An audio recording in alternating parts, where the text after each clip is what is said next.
ඕගොල්ලන් දැන් ඊට පස්සේ කරන්නේ A level නේ A level කරද්දී ඒ ඕගොල්ලන් සයන්ස් ද කරන්නේ මැත්ස් ද කරන්නේ කොමර්ස් ද ආර්ට්ස් ද ඒ සබ්ජෙක්ට් වගේක් ඕගොල්ලන්ට තියෙනවා ස්ට්‍රීම්ස් වගේක් සිලෙක්ට් කරන්න. දැන් ඕගොල්ලන් දන්නවා මේ ICT කියන සබ්ජෙක්ට් එක ඕගොල්ලන්ගේ ස්ට්‍රීම්ස් වල සබ්ජෙක්ට් එකක් විදිහට යූස් කරන්න පුළුවන්. හරි. එතකොට ඕගොල්ලන් සාමාන්‍යයෙන් ස්ට්‍රීම් එකක් තෝරගද්දි නැත්නම් යාළුවා කරන්නේ මැත්ස් නම් මාත් මැත්ස් කරනවා. යාළුවා කරන්නේ සයන්ස් නම් මාත් සයන්ස් කරනවා.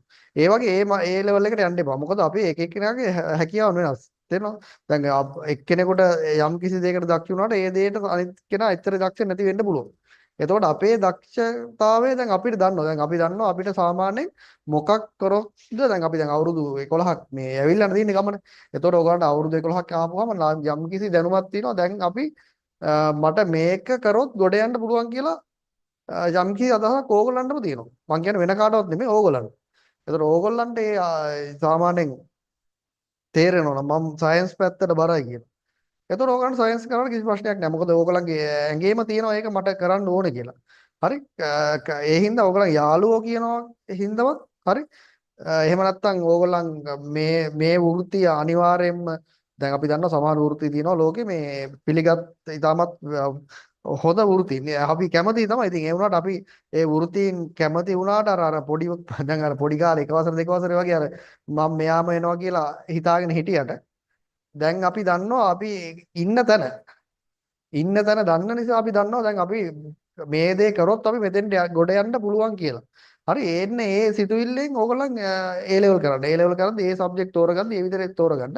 නැතුව මේ මම මෙයාම වෙනවා කියලා ඉඳලා ඒක කරගන්න දෙයක් බැයි නම් දැන් Taman දන්නවා මට මේක වෙන්න බෑ. කොච්චර මහන්සි වුණත් වෙන්න අමාරුයි කියලා. එහෙම වෙලා ඒ පස්සේ දුවන්න එපා. ඒක වැඩක් නෑ. ඒ වගේ ස්ට්‍රීම් තෝරගන්න එපා.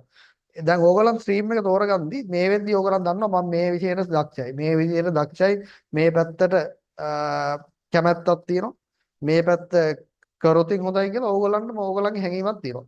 ඒ නිසා ඕගොල්ලන්ගේ තියෙන සහජ හැකියාවට දැන් ඕගොල්ලන් හැදිලා ඉන්න ස්ට්‍රක්චර් එකට අනුව තෝරගන්න ඕගොල්ලන්ගේ A level ස්ට්‍රීම් එක. හරි තෝරා ගැනීම වැදගත්.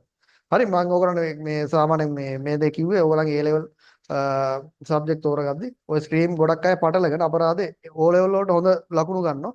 හොඳ ග්‍රේඩ්ස් ගන්නවා. හැබැයි A level ඉතාමත් අඩු මට්ටමකින් පාස් වෙලා සාමාන්‍ය ජොබ් වලට යනවා. ඒ හේතුව තමයි ඒක. දැන් ඒ කියන්නේ ඕගොල්ලන්ට ගැලපෙන්නේ නැති ස්ට්‍රීම් එකක් තෝරගත්තොත් ඕගොල්ලන් දන්නවා මේ ස්ට්‍රීම් එක අමාරුයි කියලා. ඒත් අර රැල්ලට තෝරගෙන යනවා කියලා කියන්නේ අන්න එහෙම කරපුවම ඉතින් ඒකේ ප්‍රතිඵල අපිට අර හිතන තරම් එන එක ගොඩක් අඩුයි. ඒ කියන්නේ මේ හරි කලාතුරකින් තමයි ඒ වගේ එකක් සක්සස් වෙන්නේ. ඒ හින්දා සක්සස් වෙනවා නම් තමන් ඉස්සෙල්ලා හිතන්න තමන් යන පැත්ත සහ ඒ පැත්තට හැකියාවක් තියනවද? ඒ පැත්ත තමන්ට කැමතිද?